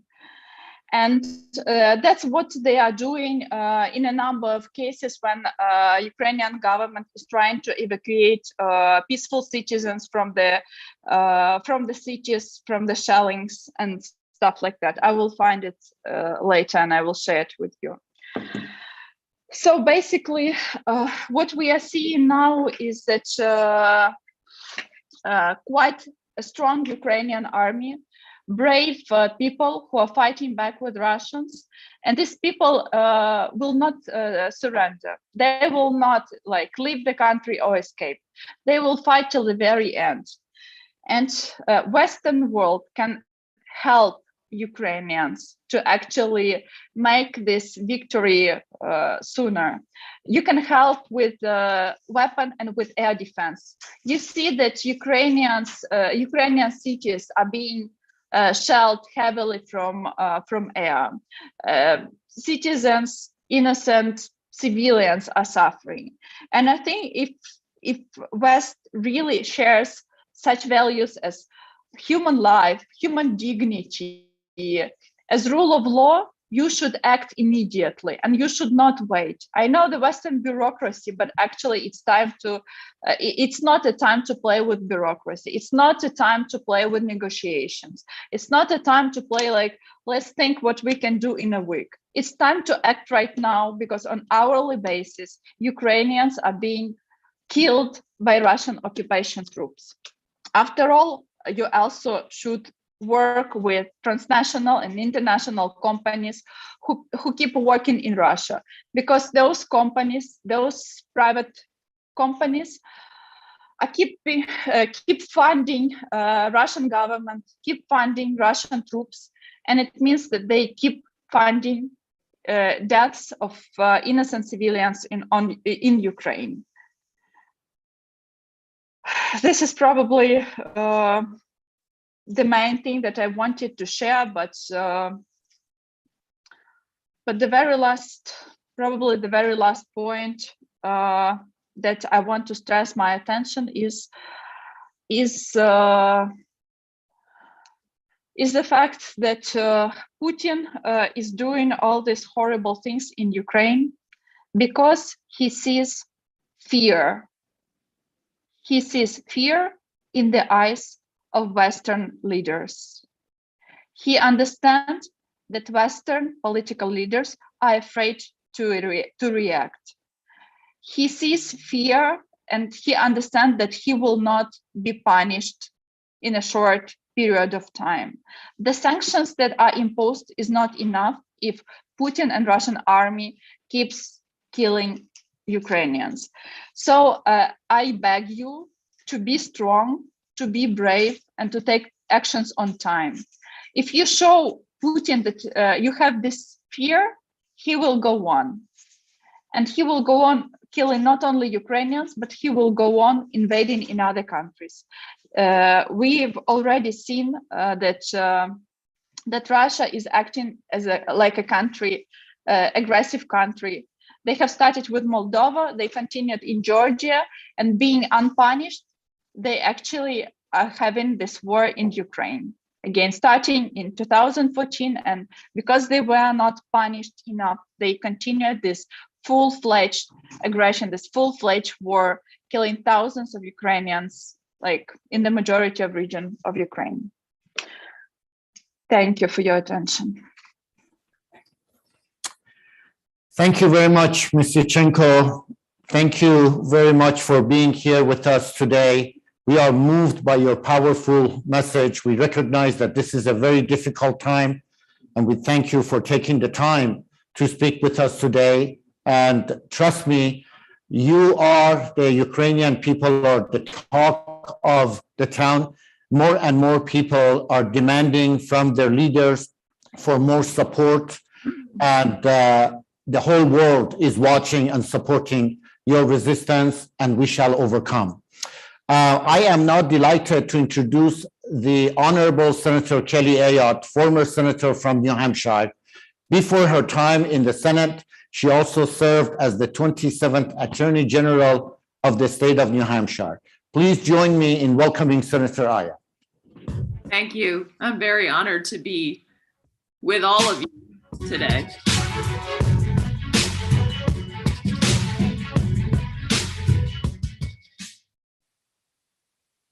Thank you. I'm very honored to be with all of you today. Let me join others in wishing you a happy new year, happy Nowruz. This is an important year, and it is my hope that this year, finally, the Iranian people will have peace, prosperity, and freedom. But that's only going to happen if the regime of Raisi and the mullahs is ended. And when we think about the fight for freedom, we have heard about that fight today, the one that is happening in Ukraine, the brave Ukrainians who are fighting to defend their land. And we understand because, and we know that Mrs. Rajavi and the MEK, they know how important it is to fight for freedom. We stand with the people of Ukraine, and we stand with the people of Iran who are fighting for their freedom. As you look at the fight that's happening in Ukraine, we heard today from the strong women leaders who have served and continue to serve in the Ukrainian parliament. We've just heard from a very powerful speaker about what is happening in Ukraine. Women in Ukraine are picking up arms and defending their nation. They are leading the fight in Ukraine, just like women in Iran are leading the resistance against the mullahs and the oppressive regime that are harming the people of Iran. Mrs. Rajavi has offered her support to the women of Ukraine and to all people of Ukraine. And Mrs. Rajavi stands with the people of Ukraine. In contrast, Raisi was one of the first leaders to actually speak with Putin and offer his support for the invasion of Ukraine. Khamenei had the audacity to blame the United States of America and NATO for what is happening in Ukraine. The Iranian regime supports the invasion of a sovereign nation because they do not believe in freedom. They oppress and torture their own people. And yet, in defiance of the Iranian government, Iranians bravely held a protest outside the Ukrainian embassy in Tehran and shouted "Death to Putin," just as brave Iranians have took to the streets and shouted "Death to Khomeini." Showing the Iranians have shown their solidarity with the people of Ukraine, and they've done so bravely. So many Iranians stand with Ukraine because they know what it is like to be ruled by ruthless leaders who do not support their interests and to deny them basic human rights. This is especially true for women. Women in Iran are treated like second-class citizens. They do not have the same rights as men, and we know that that is wrong. And as we celebrate Women's History Month, it is important to recognize that the movement for freedom in Iran is being led by a strong, capable woman, Madam Rajavi. Mrs. Rajavi, the president-elect of the NCRI, offers a strong alternative to the oppression we now see in Iran. The NCRI's 10-point plan envisions a peaceful, democratic future for Iran, one that protects the people's human rights and one that ensures that Iran is not a nuclear state. It is important that the United States stay strong and stand strong with the people of Iran on a bipartisan basis.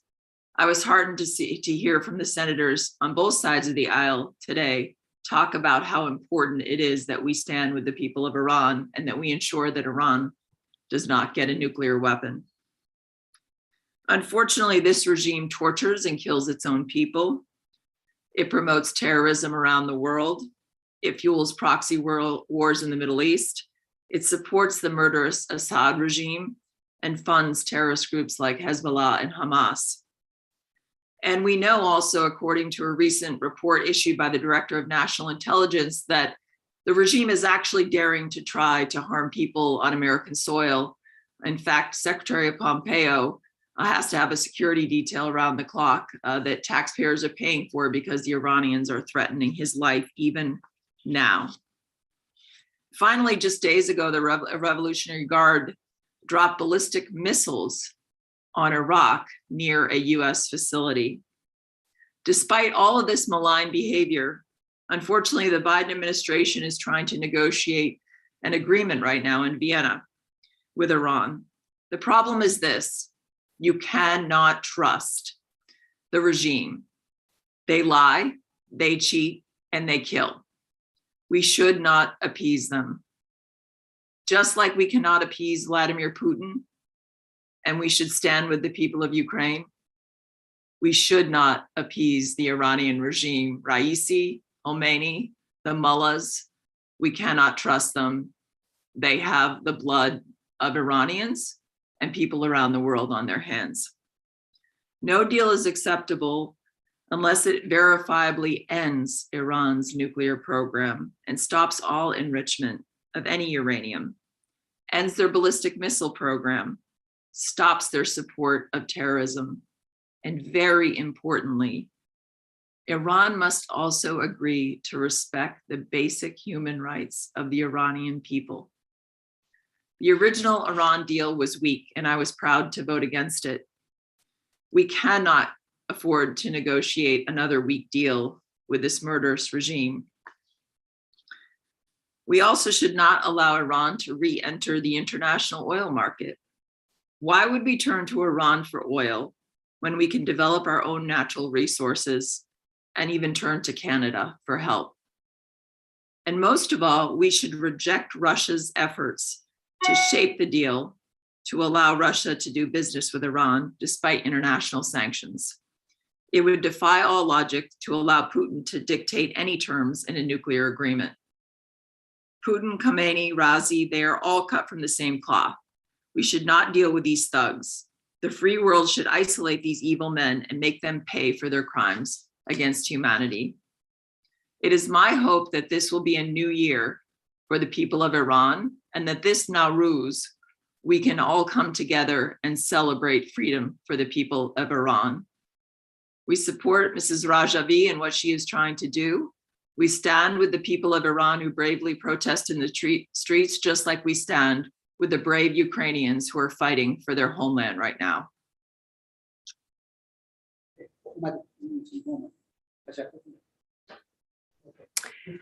Thank you so much for your uplifting words, Senator. And thank you for always taking the time to highlight Mrs. Rajavi's 10-point plan. As you have said, it is a plan that envisions a peaceful, democratic future for the people of Iran. Thank you again. We are now returning to Ukraine once again, where we will be hearing live from Ms. Lisa Yashko, member of the Ukrainian delegation in Council of Europe. Ms. Yashko, I understand that you are joining us while actively on the move, and we may experience some in and out with the audio. Thank you for being with us here today. Please go ahead. Thank you. Yes, exactly. I'm now driving from Strasbourg back to Ukraine. And I would like to start to thanking, of course, Mrs. Rajavi for organizing this and for supporting. It's very important when we Ukrainians feel the support and solidarity from different societies and nations who struggle and are in resistance, fighting for freedom and for values that are very important. For me, personally, my life has changed considerably 3 weeks ago when we all in a country woke up when the war has started. But unfortunately, my life has been a real horror also because someone who is very close to me, the former president of Georgia, Mikhail Saakashvili, and Ukrainian citizen, was arrested as a Putin personal hostage in October last year. So it seems that Putin is taking my family away, my home away, and wants to take my country away. It's incredibly painful and it's incredibly hard. But we are not right now in counseling session.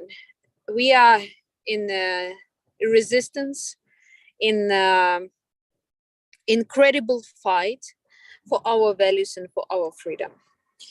And I know that Ukrainians, more than anyone probably right now, any nation in the world, we are in very, very hard fighting mood, because we know that if we don't fight, we may not exist anymore.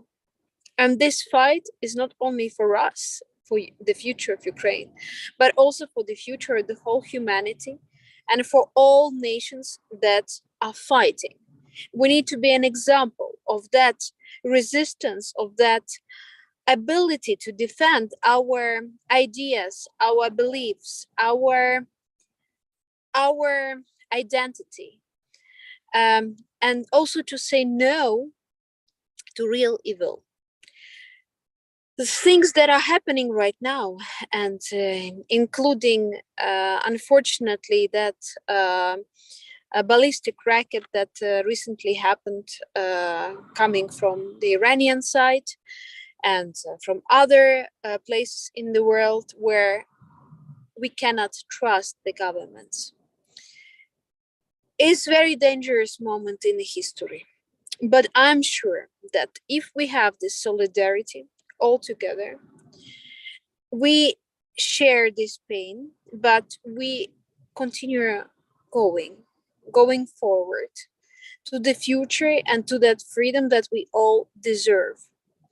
Sometimes some societies and some nations need to fight to prove a right for existence.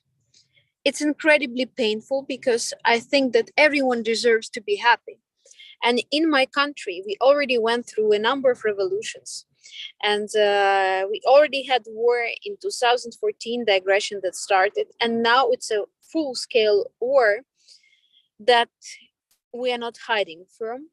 We take this challenge and we go till the victory.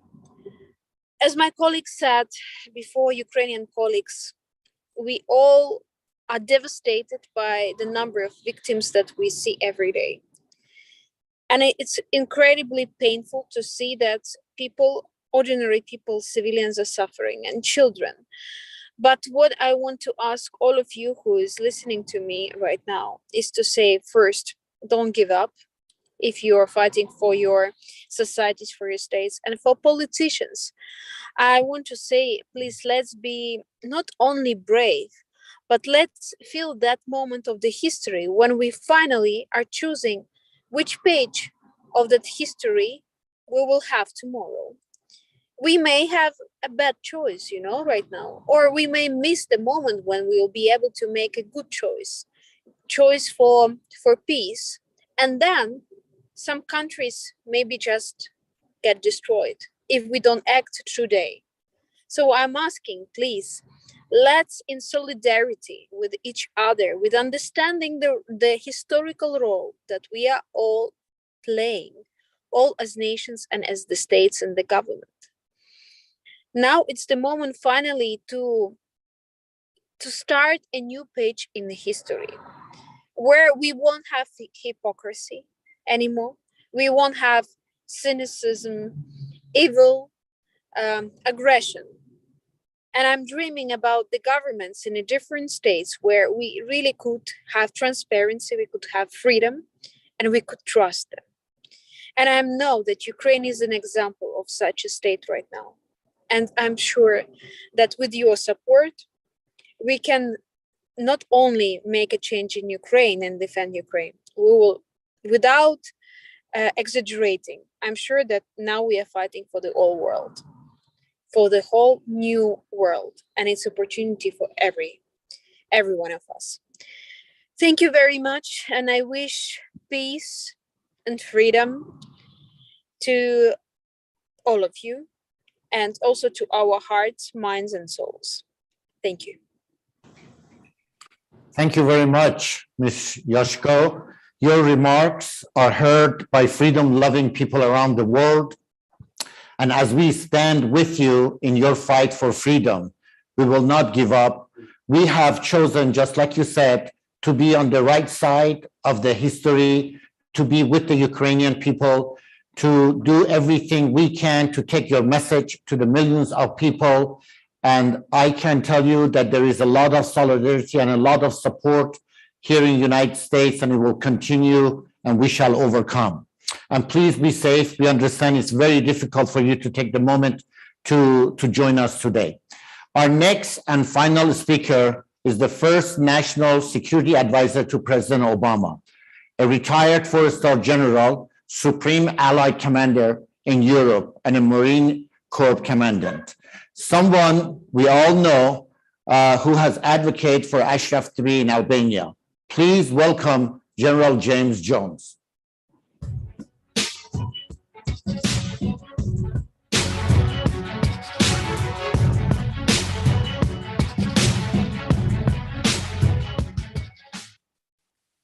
Good morning, everyone.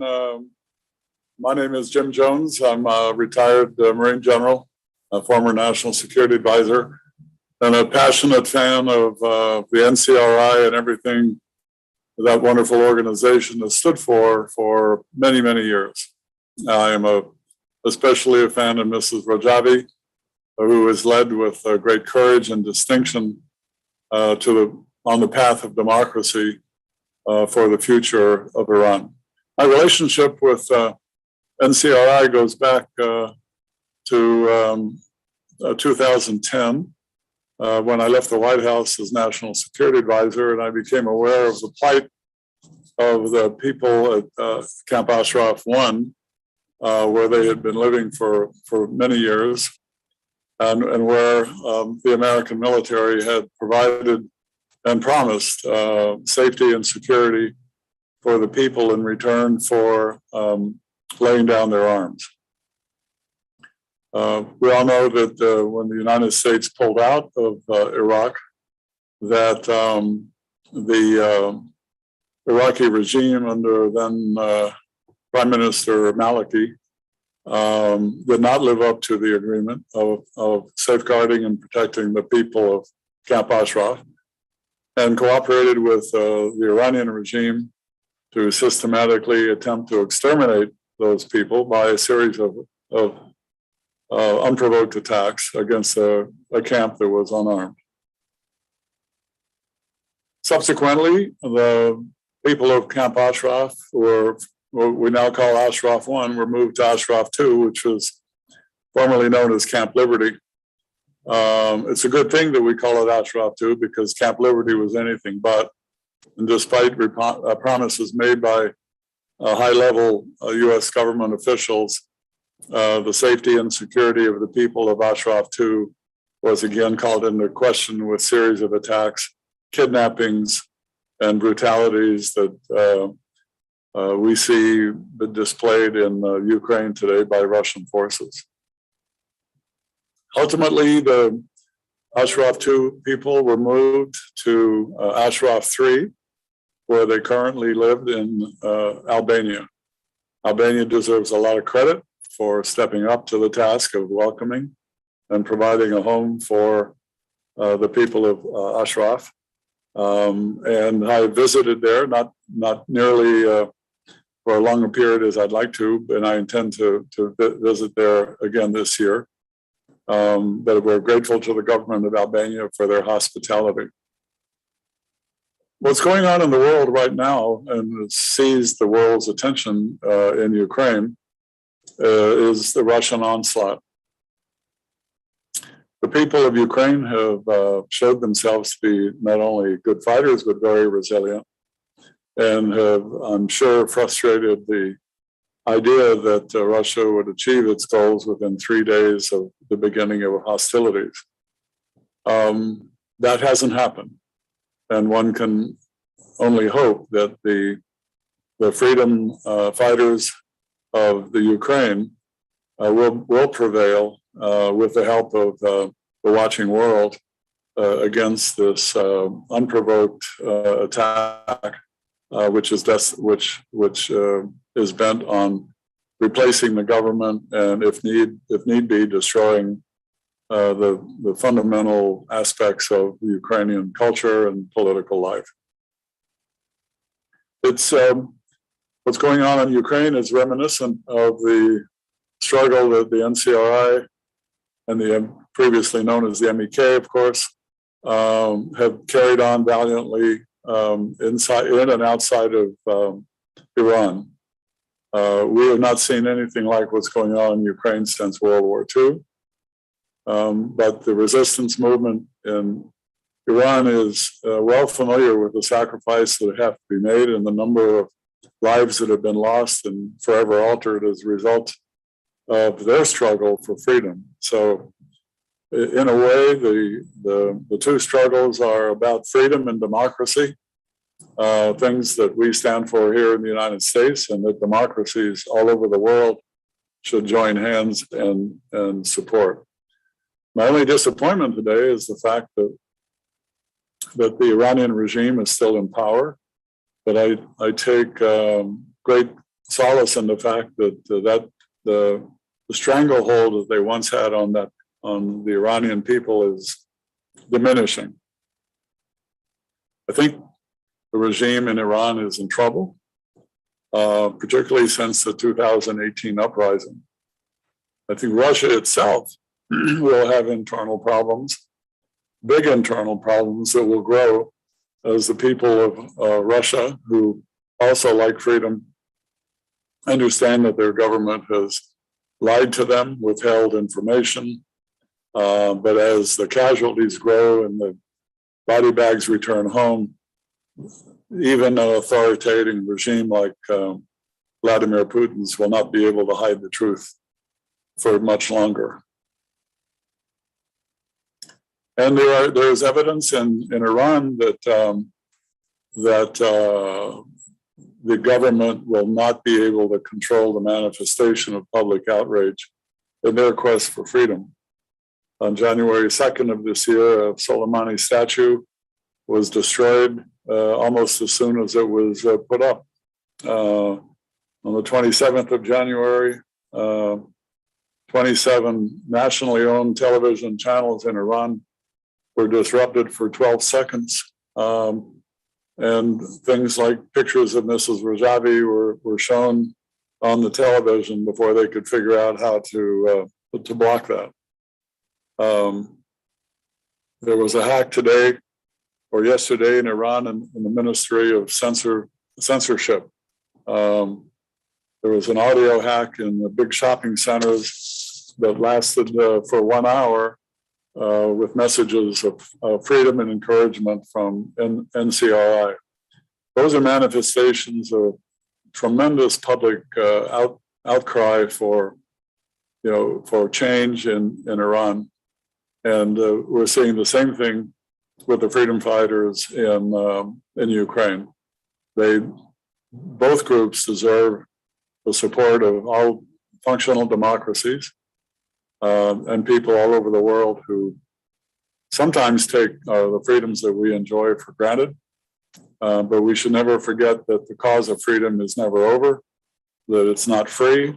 It's something you have to work for, because unfortunately, in the world today, we have authoritarian regimes and dictatorships that are bent on consolidating power, and they don't care about things like human rights and human privileges and human dignity. We can make a change there with the support of the Congress of the United States and the administration.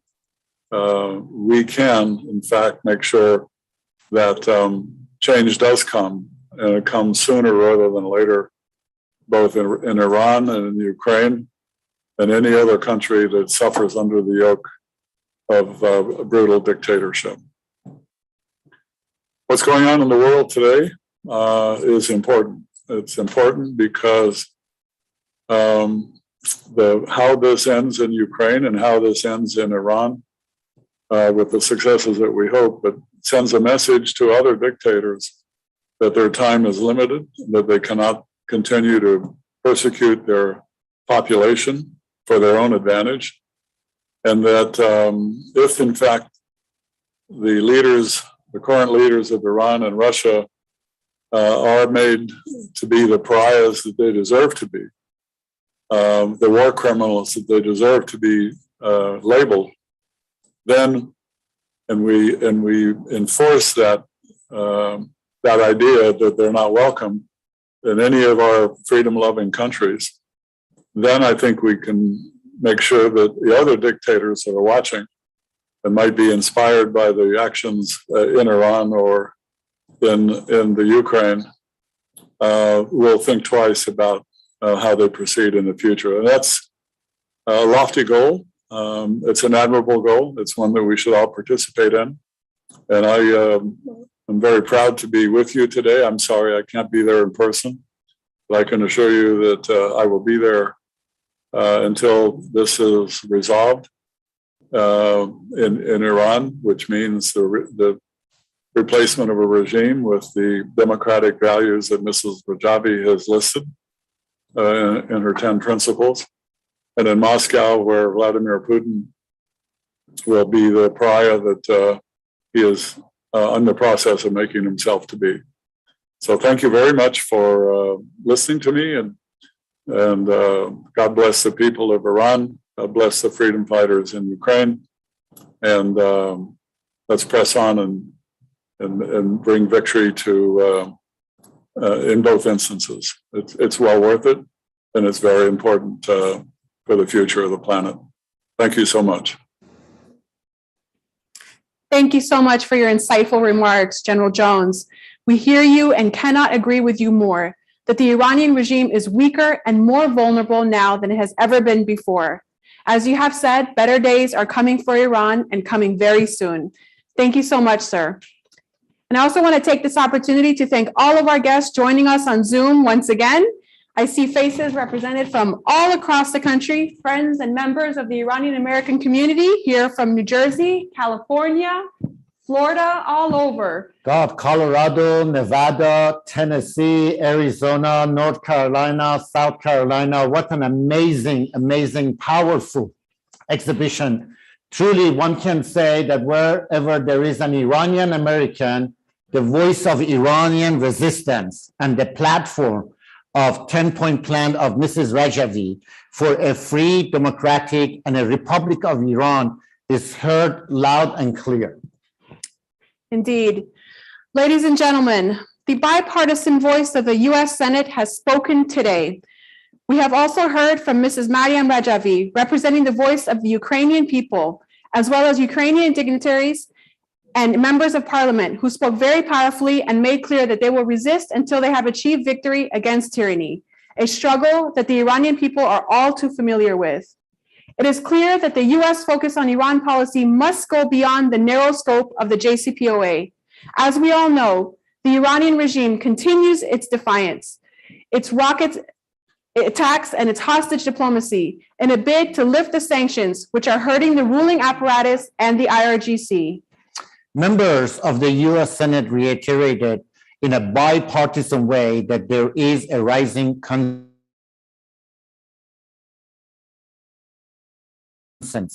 to deal with the other millennium regime ballistic missiles program, the regional meddling state-sponsored terrorism around the globe, and its human rights violation inside Iran. Everyone here today has expressed their support for a free, secular, non-nuclear Republic of Iran. As we conclude our program today, I would like to thank all of us, all of you guys, for joining us. And until the next time, have a wonderful day.